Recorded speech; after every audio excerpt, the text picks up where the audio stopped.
My younger sister got pregnant out of wedlock and disappeared after giving birth to a boy in a back alley clinic. The doctor used the address she left behind to find my family and dumped the baby on me. My parents got on their knees and begged me to adopt him. Just like that, I, a single woman, began the arduous task of raising a child alone. Years later, just as I had finally raised him, my sister returned. On her arm was a wealthy businessman, a gaudy gold chain gleaming around his neck. She clutched my son and sobbed, telling him I was a jealous monster who had stolen him at birth, tearing their family apart. My son, my pride and joy, renounced me on the spot and ran into her arms. My parents threw me out of the house. The neighbors' gossip and condemnation became my personal hell. When I opened my eyes again, I was back on the day my sister gave birth. The pounding on my door at dawn jolted me awake in a cold sweat. This was it. In my last life, this was the exact moment the clinic doctor had hammered on our door, waking the entire neighborhood. He had handed me the baby in front of everyone, scolding me for being an irresponsible mother. Only later did I learn the baby was my sister's. My parents had begged me to keep him since I had no plans to marry anyway. I agreed, a choice I came to regret with every fiber of my being. Hearing that sound again, a jolt of electricity shot through me. I scrambled out of bed and yanked the door open to see the same familiar face. "Lena," the doctor began, his voice dripping with condescension. "You can't just have a baby and abandon it. That's illegal." The neighbors were already awake, craning their heads out of their doorways to watch the drama unfold. I stared at him for a single silent second. Then I ripped off my slipper and brought it down on his face with all my strength. "You goddamn vulture!" I screamed, hitting him again and again. "How dare you show up at my door with this scam? I don't even have a boyfriend, let alone a baby. Have you ever seen a woman who just gave birth hit this hard?" I gestured wildly at my own body. "Do I look like I just had a baby?" My furious assault left the doctor stunned and speechless. Mrs. Gable from across the hall was the first to speak. "She's right. Lena goes to work every single day. I've never once seen her with a baby bump." "Yeah, you must have the wrong person." "Wait, I recognize him.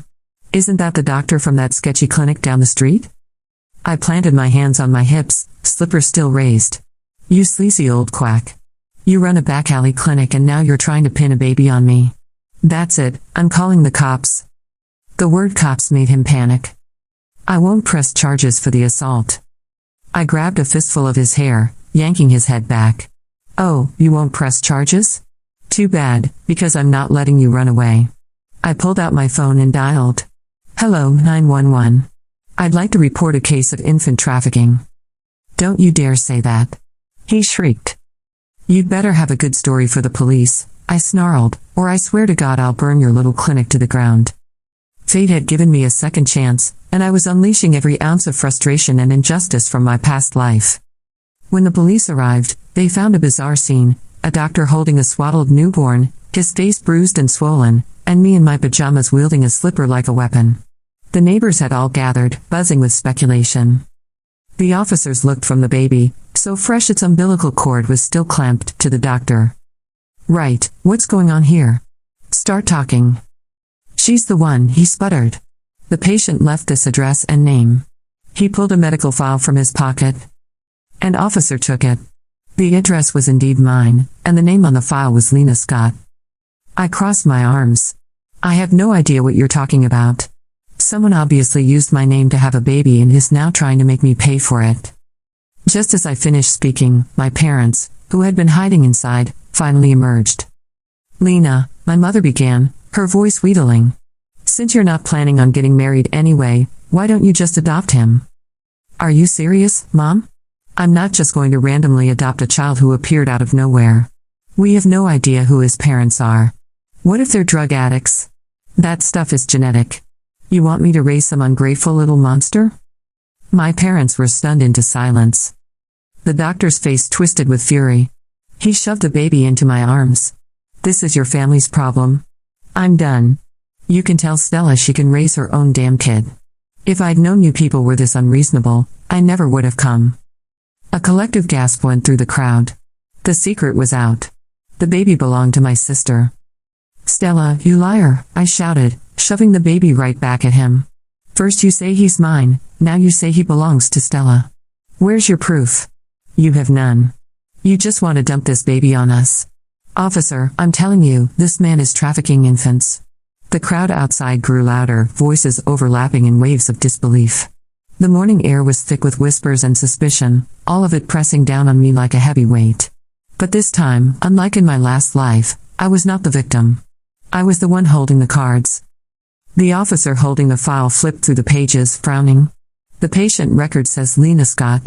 But this lady, he nodded toward me, doesn't look like someone who just gave birth. Are you absolutely sure, doctor? The man's face flushed red beneath the swelling left by my slipper. He shifted his weight nervously, darting his eyes between me, the neighbors, and the officers. I was just following the protocol. The mother gave this address. That's all. The child was born yesterday. I have to place him with a responsible party. And that would be the mother herself, not some stranger, I snapped. So unless you can produce her right now, this entire situation smells like a scam. Mrs. Gable, bless her sharp tongue, piped up again. My grandson was born in a real hospital, not one of those shady clinics. The nurse stayed for hours explaining everything. But you? You come knocking with a baby in the middle of the night like some kind of delivery boy. Who does that? Murmurs of agreement rippled through the neighbors. The doctor's forehead glistened with sweat. My father finally spoke, his voice hesitant. Maybe Stella. Maybe she made a mistake. We should just help. Family should stick together. Dad. I cut him off, every nerve in my body alight with rage. Family? Where was Stella when she snuck off and used my name to cover her tracks? Where was she when she abandoned this baby at a clinic with no conscience? And you, both of you, would have me clean up her mess again, just like before. Not this time. I refuse. The officers exchanged glances. One of them took the baby from the doctor's arms, cradling the newborn with surprising gentleness.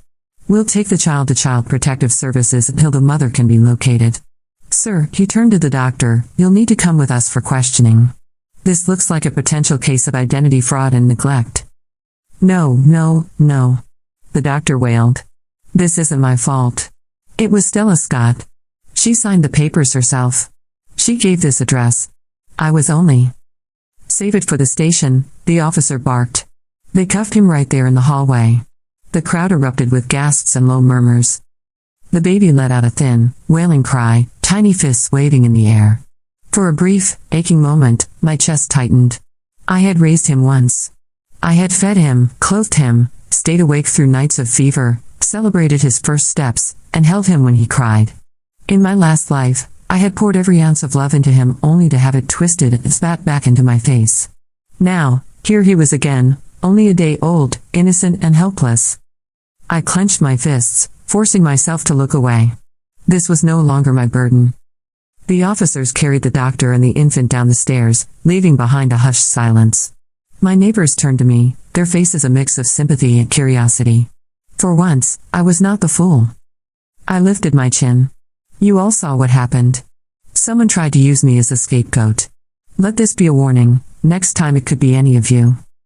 Mrs. Gable gave me a firm nod, approval shining in her eyes. For the first time in years, I felt the faintest taste of vindication.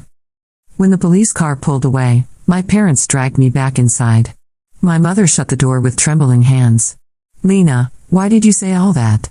Why make such a scene? Do you know how much trouble you've caused? I laughed bitterly. Me? I caused trouble? Stella is the one who ran off and dumped her baby on us. And you were perfectly willing to let me shoulder it again, weren't you? Just like last time. My father lowered his eyes. He's blood. Family must stay together. Family? The word felt poisonous on my tongue. Where was that family loyalty when you begged me to raise him alone? Where was it when Stella waltzed back years later and tore him from my arms while you all cheered her on? You call that family? No, you call it convenience. You used me because I was single, because I had no one to defend me. But I won't live that life again. My mother's face hardened, her lips pressing into a thin line. Do you think anyone will believe you? Do you think people will side with you when Stella comes back with her story? You're selfish, Lena. You've always been selfish. I stared at her, realization dawning like ice spreading through my veins. Nothing had changed. They had not learned. In this life, just like the last, my parents would never protect me. Fine. Let them think me selfish. This time, I would live for myself. Over the next few days, the neighborhood buzzed with the scandal. Word spread fast about the shady doctor, the baby, and the name Stella Scott. My sister's reputation, once sparkling with false charm, began to tarnish. People whispered that she had gotten pregnant in secret, that she had abandoned her own child, that she had framed me. I did not deny it. In fact, when anyone asked, I spoke plainly. Yes, the doctor himself admitted it in front of the police. It was Stella. The seed was planted. In my last life, gossip had been my executioner. Now it would be my shield. Days stretched into weeks. My sister had not yet returned, but I knew she would. She always did, gliding back with fake tears and designer clothes, expecting forgiveness and worship. But this time, she would return to a battlefield already poisoned against her. Meanwhile, I began to plan. If fate had given me another chance, I would not waste it. I would build a life that could not be stolen from me. A career, savings, allies, independence. I would not chain my future to a child who would one day spit in my face. Still, some nights I lay awake, haunted by memories of his laughter, of his tiny hand clutching mine, of the way he used to call me Mom. My heart ached, but I reminded myself of the ending. He had chosen Stella, not me. He had renounced me without hesitation. Love, I learned too late, could not conquer betrayal. This time, I would conquer first. One morning, I walked into the office where I worked as an assistant and felt the weight of my new life settling around me. My colleagues greeted me as always, unaware that I carried the memories of another lifetime. I smiled politely, already thinking several steps ahead. In my last life, I had been meek, hardworking, invisible. I had kept my head down, pouring myself into my son and ignoring opportunities. When Stella returned with her rich husband, I had been powerless, penniless, defenseless. Not anymore. Now I would rise. And when Stella finally came back, as I knew she would, I would be ready. The weeks turned into months, and the day finally arrived. I returned home late from work one evening to find a sleek black car parked outside the building. Its polished chrome gleamed beneath the streetlights, and beside it stood a man in an expensive suit with a heavy gold chain glinting at his throat. My stomach twisted with recognition. On his arm was Stella. She was draped in silk, her face painted with false innocence, crocodile tears already pooling in her eyes. And in her other arm, God help me, was the same child.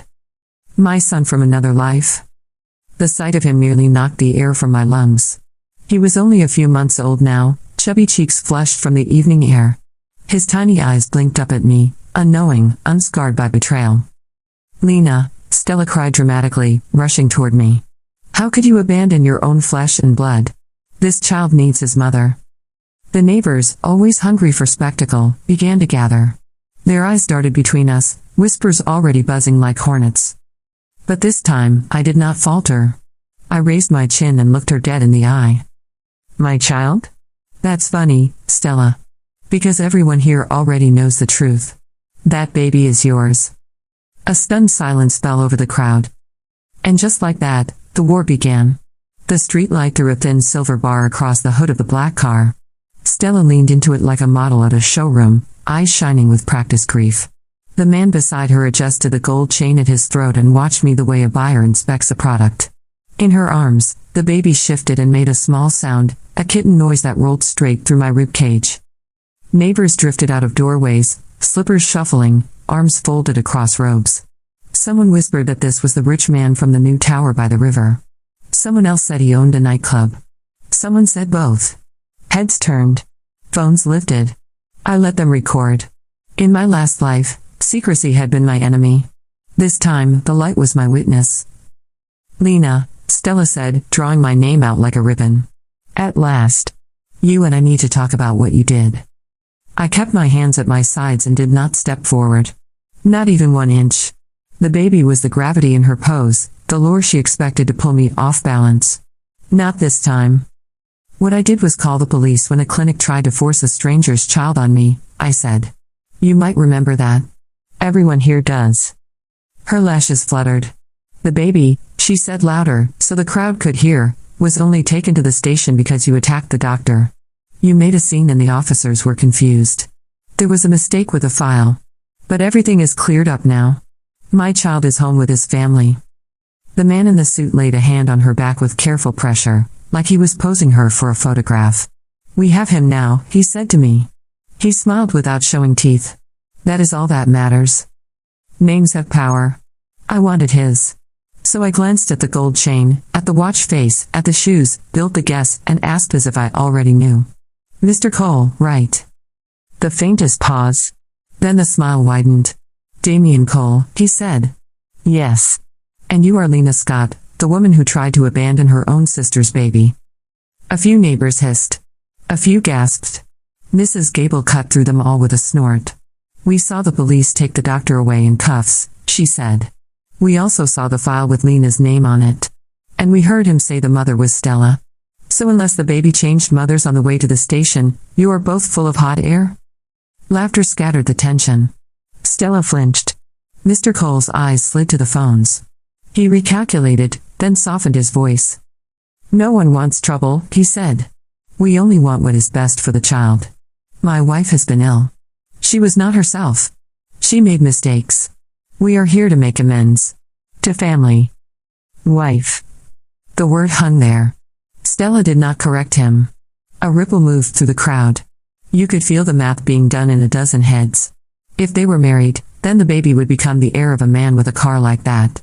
If they were not, then wife was cover. In either case, the show was deliberate. I kept my face plain. "If you want what is best for the child," I said, "then you should have cooperated with Child Protective Services instead of staging a performance on my doorstep. You want amends, fine. Start by telling the truth. Ask the clinic to release the intake logs. Ask the officers for their report. And if you ever use my name on any form again, I will file for a protective order and I will win." Stella's lower lip trembled. "How can you be so cruel?" she asked.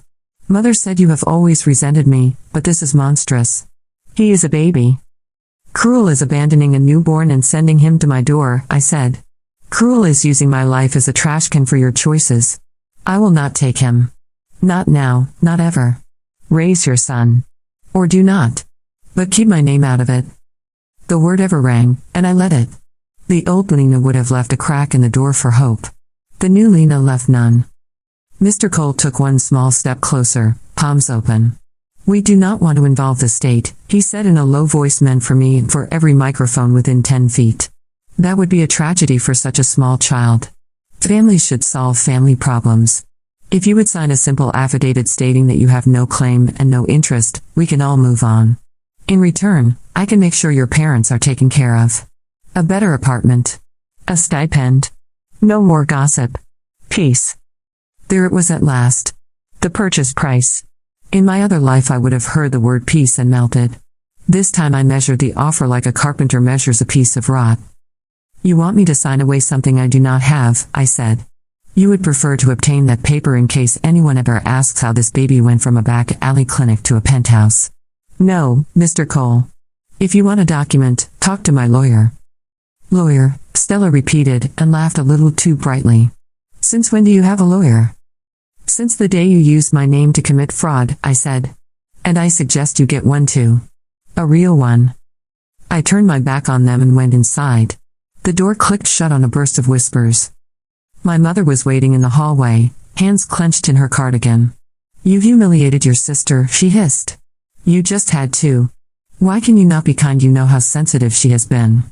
Mr. Cole is trying to help." "Sensitive," I said. "Is that the word for it now? We are not hosting her circus in my life again. Not ever. If you do not help," my father said from the kitchen, "you are not welcome here." He did not meet my eyes. "So be it," I said, and went to my room. I locked the door. Then I sat on the edge of the bed and let the tremor run through me. My hands shook. Not from fear. From the weight of the old timeline pressing against this new one like a ghost trying to force its way through a door. In the past, this night had been the beginning of years of sacrifice. Bottles. Cribs. Night fevers. All of it. In the past, I had opened my arms and called it love. In the past, I had mistaken love for a task. I breathed until my pulse slowed. Then I took out my notebook and wrote a list. On the paper it looked cold. In my chest it felt like mercy. Call Attorney Park in the morning. Request copy of police incident report. Request CPS intake number and name of assigned caseworker. Draft letter to clinic requesting preservation of records and security footage. Install door camera. Start savings envelope labeled emergency. Update resume. Ask for more hours. Ask for training stipend. Ask for performance review date. Document all contact with Stella and Damien. Do not touch the baby. Do not be alone with them. Record everything. I slept with a notebook under my pillow. The next day I called Attorney Park during her lunch hour. She remembered my name from the short consult I had made the week of the clinic incident. I told her Stella had reappeared with a man who called himself Damien Cole and with a baby. I told her he had asked me to sign an affidavit stating I had no claim. I told her I wanted a letter on record and a plan. 2 things, she said. First, do not sign anything. You already understand that. Second, you need to get ahead of the narrative. People like Mr. Cole invest in appearance. If he thinks you are a threat to it, he will try to discredit you. We will send a notice to the clinic and to Mr. Cole's office demanding preservation of all records related to the birth.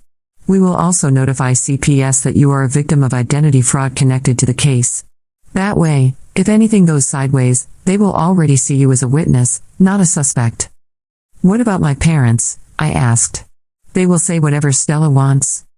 Attorney Park was quiet a beat. Then she said what I already knew. You cannot control them. Protect yourself. And document. We filed the letters that afternoon. It felt like placing sandbags before a storm. 3 days later I came home to find a gift bag on my doormat. The tissue paper was baby blue. Inside were formula receipts with my name printed on the store account and a note in round, childish letters. Thank you for helping with the baby.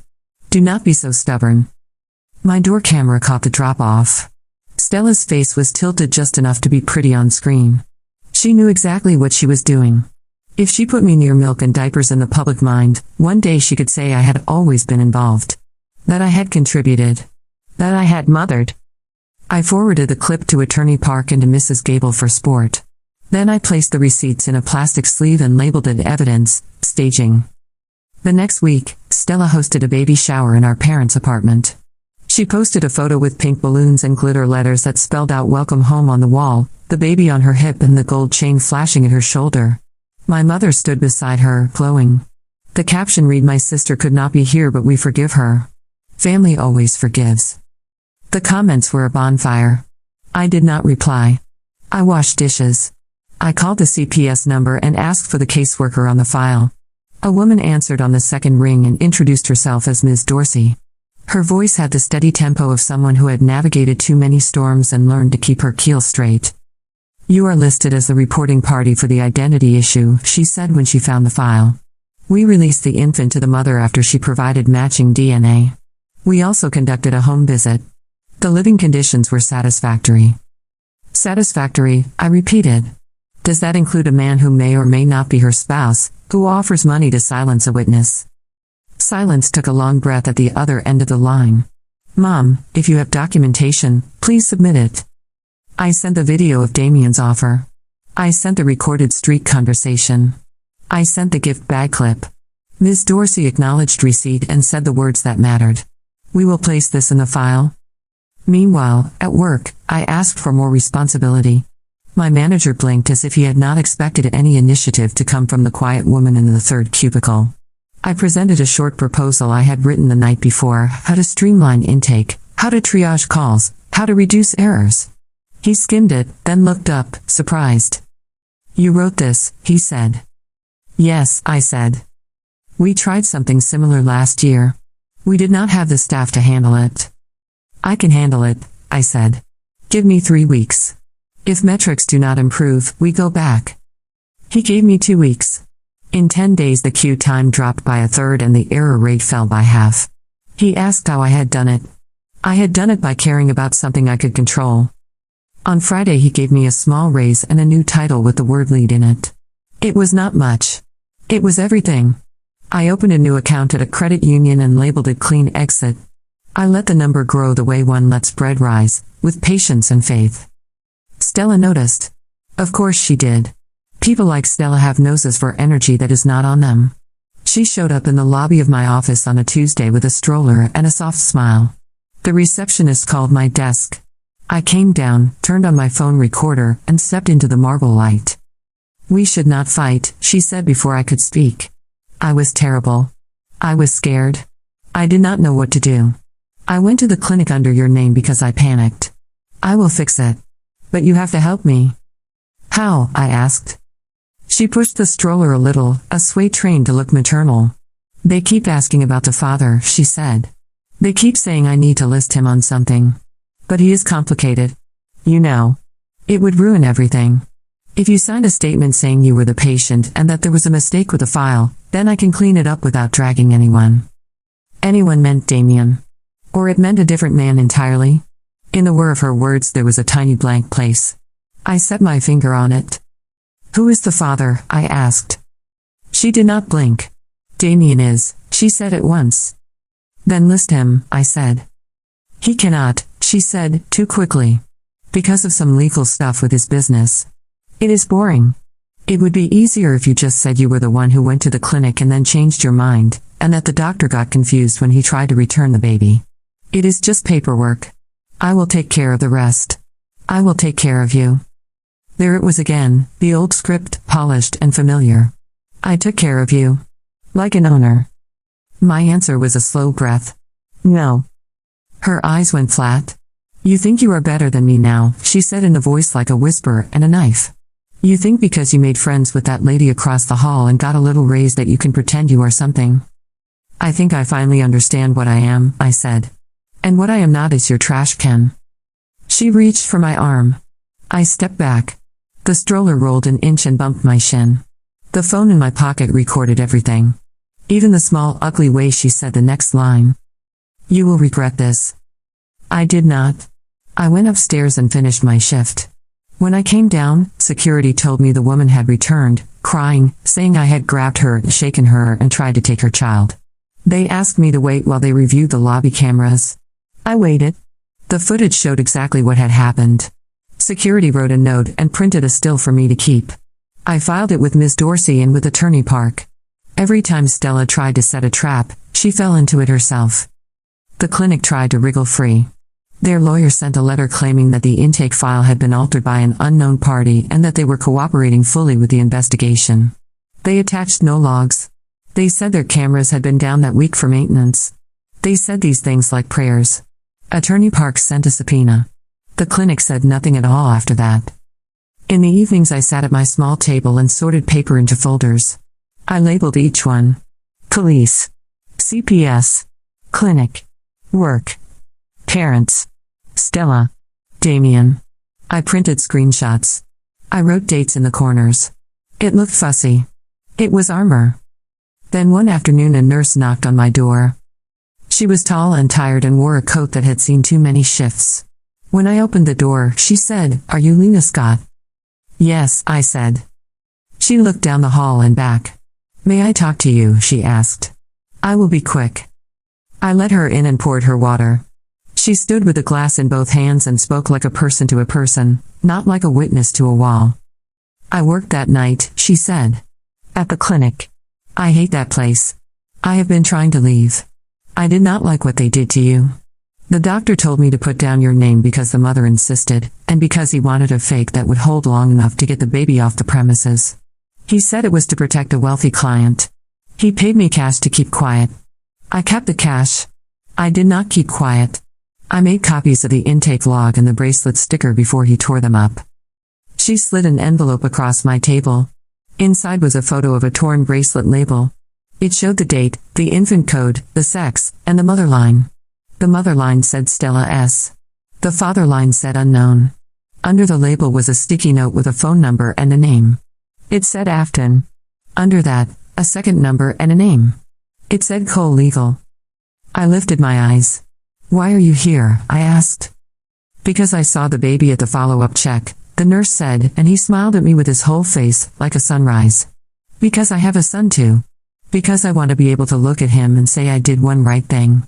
Keep my name out of it if you can. But do not let them bury this."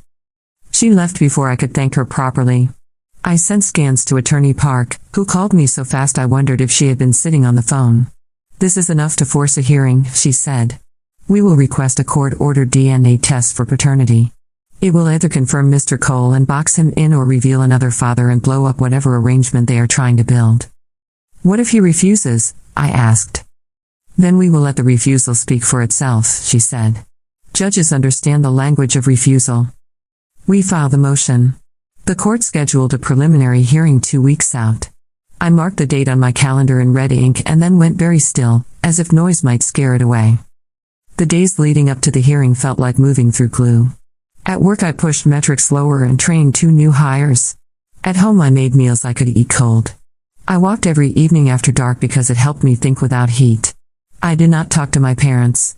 They did not talk to me. That silence hurt and then, slowly, it did not. 2 nights before the hearing, Damien knocked on my door at 11. I did not open it.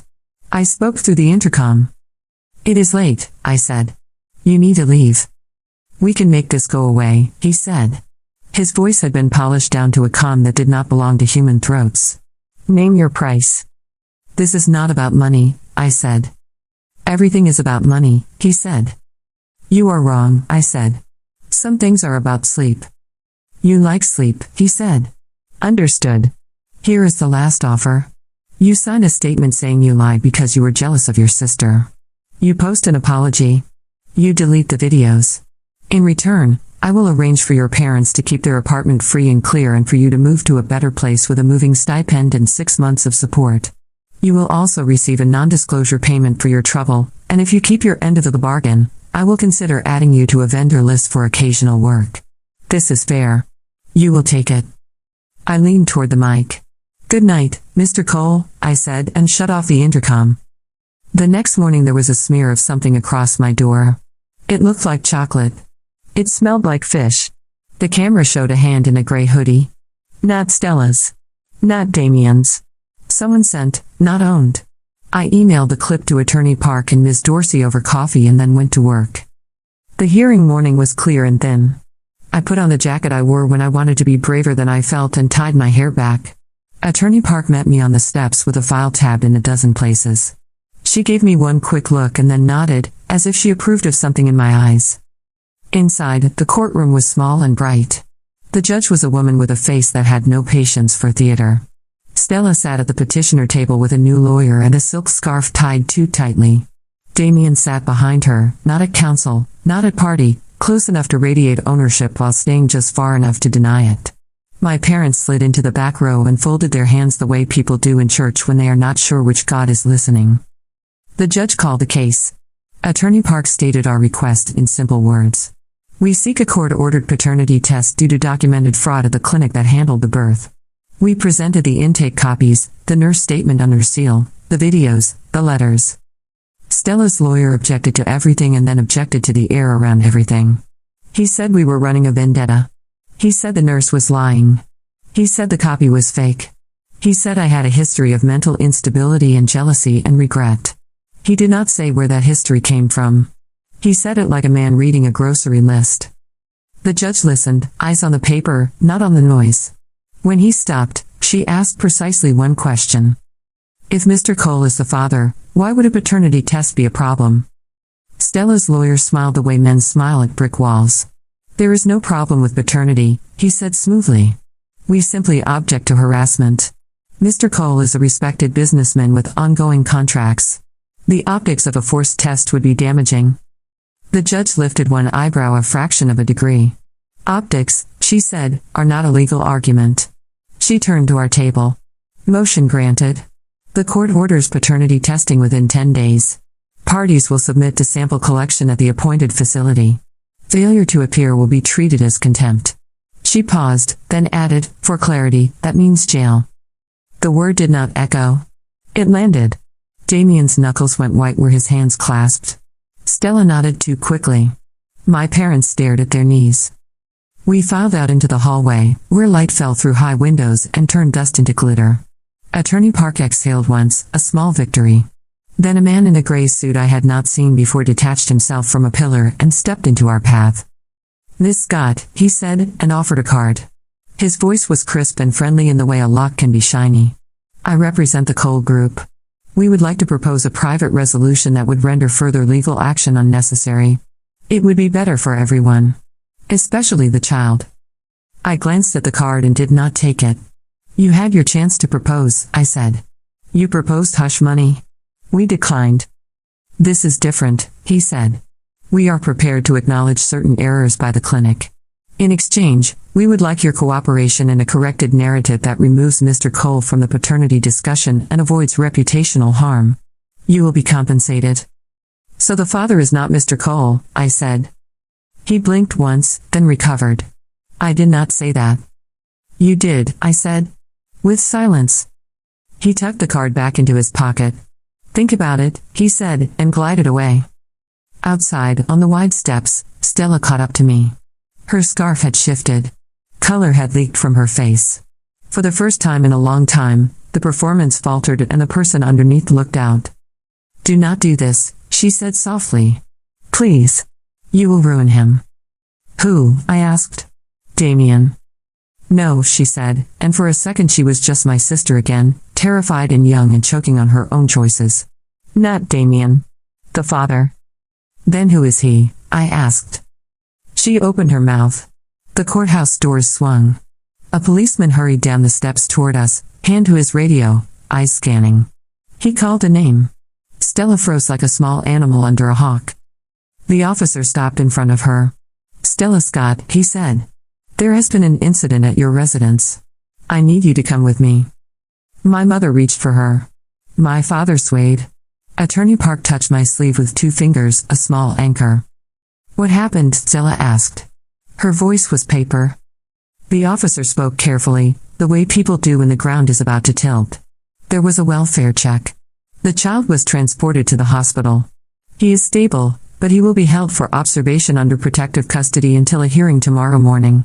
We will answer your questions at the station. A sound came out of Stella that I will hear at the edges of sleep as long as I live. She covered her mouth. The officer guided her down the steps. Damien followed, already on the phone, already making calls, already building a story. I stood there with the wind tugging at my jacket and felt the old timeline rear up, hungry and mean. In my other life, when disaster came, I threw myself under it so it would not crush anyone else. In this life, I had built a frame to hold a weight where it belonged. Even so, the news hit me like cold water. He is stable, the officer had said. He is stable. Attorney Park was already speaking. We will go to the hospital, she said. We will not engage with anyone outside of staff. We will offer our documentation to the attending social worker and to CPS. We will not say anything on camera. We will not sign anything. Do you understand? I nodded. My throat hurt. I swallowed the ache and let it sit behind my breastbone. On the way to the hospital, my phone buzzed with messages. Some were from neighbors, linking a shaky video of police cars outside my parents' building. Some were from numbers I did not know, calling me a monster or a hero, sometimes in the same sentence. One was from Ms. Dorsey. Headed to the hospital. Stay calm. Bring documents. In the emergency department, everything smelled like bleach and waiting. We gave our names to the desk and were shown to a small family room with gray chairs and a mural of clouds. I folded my hands and unfolded them and folded them again. A young doctor came in, followed by a woman with a clipboard who introduced herself as a social worker. The doctor spoke first. The child is stable, he said. He had a seizure at home. It may be related to fever.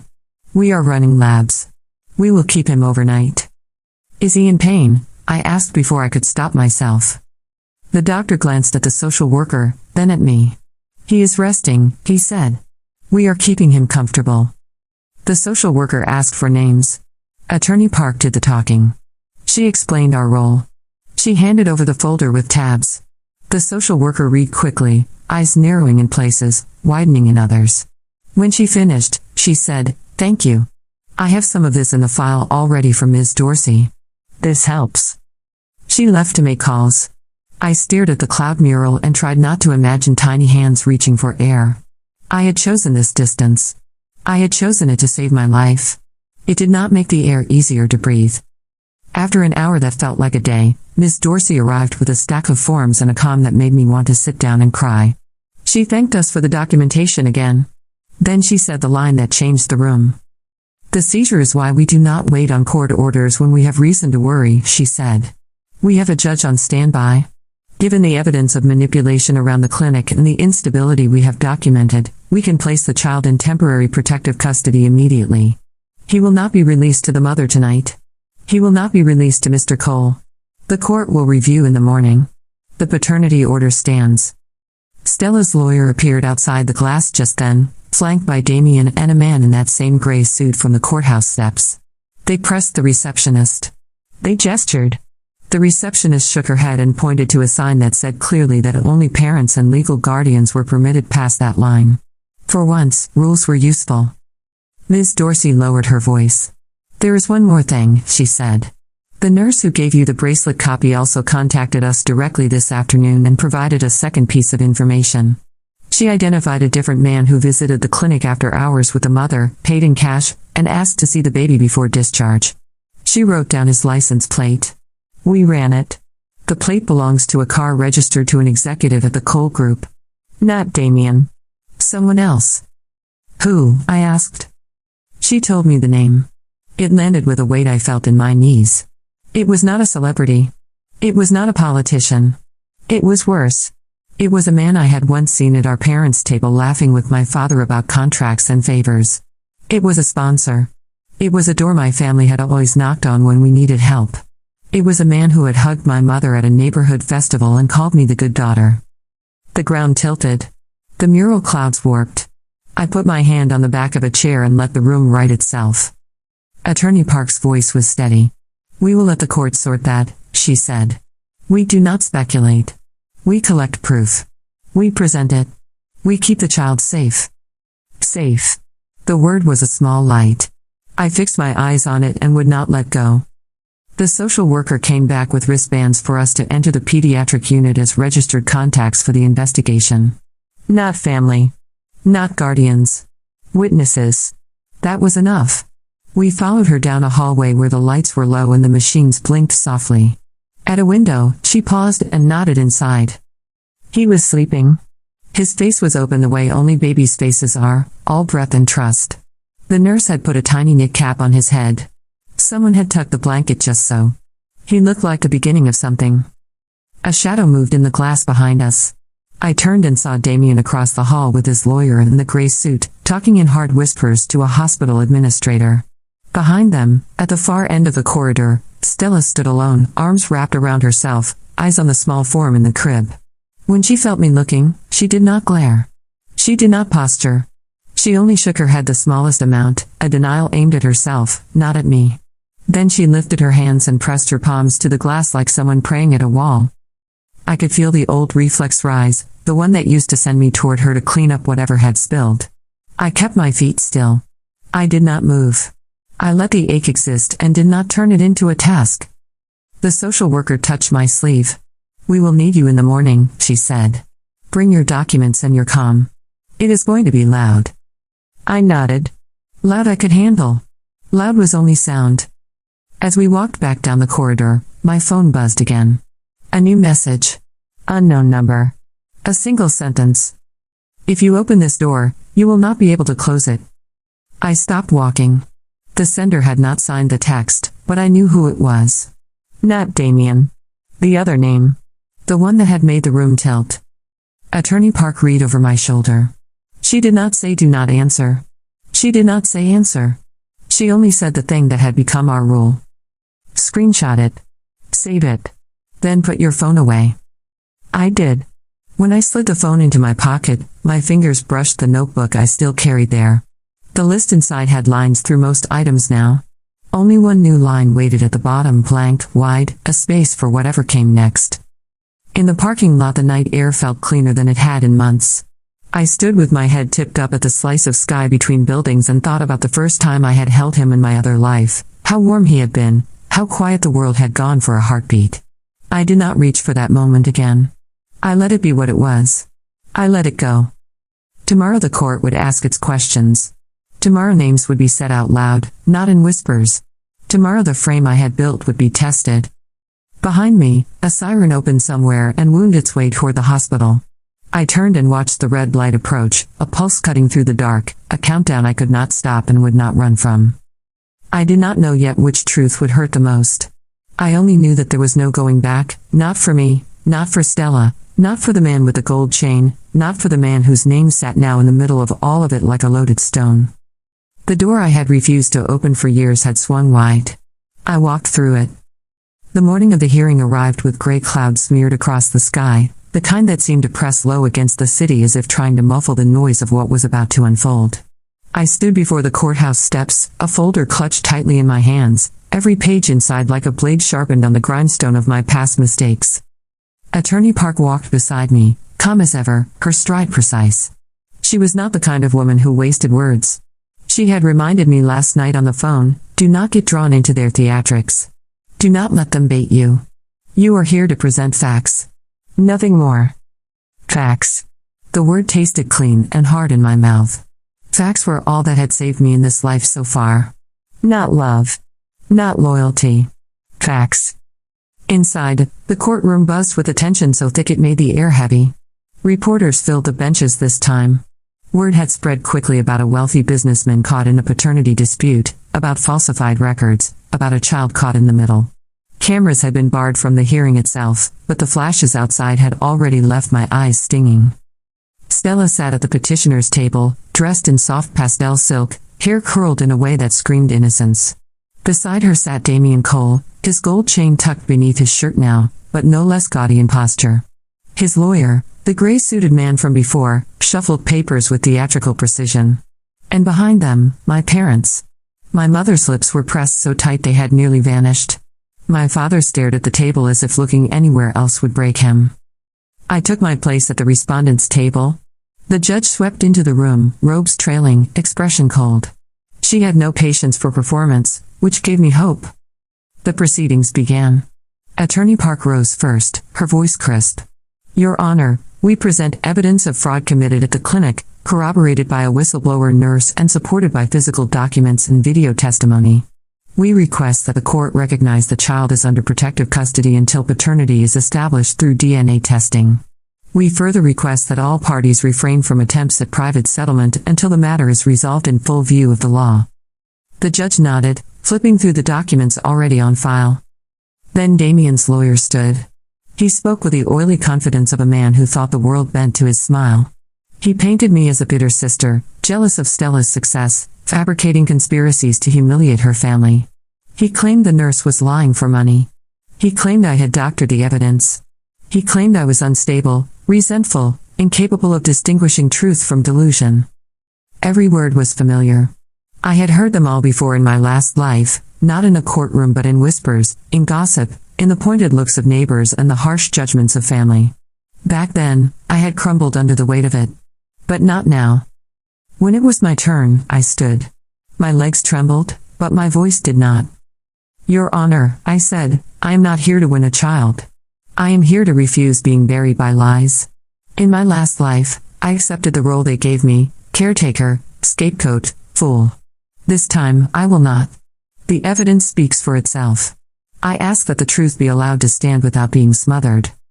The judge studied me for a long moment before nodding. Then she called for the nurse. The woman entered, still in her worn coat, hands clasped tightly. She gave her testimony clearly, the falsified records, the pressure from the doctor, the cash payments, the late-night visit by a man tied to the Cole group. She produced copies of intake logs and bracelet labels, her voice steady even as Stella trembled beside her lawyer.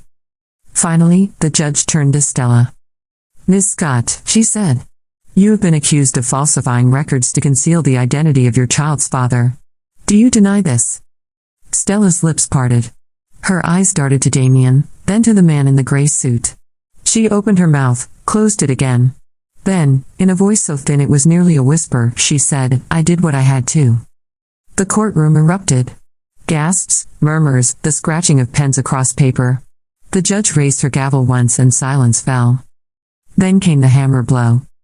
Your Honor, Attorney Park said, we request that the court order not only paternity testing for Mr. Cole but also subpoena the records for the second man identified by the nurse as having visited the clinic. We believe his involvement is critical to determining the truth. The judge's gaze flicked to Damien, whose jaw tightened, then to the gray-suited lawyer, whose face remained unreadable. So be it, the judge said. The subpoenas will be issued.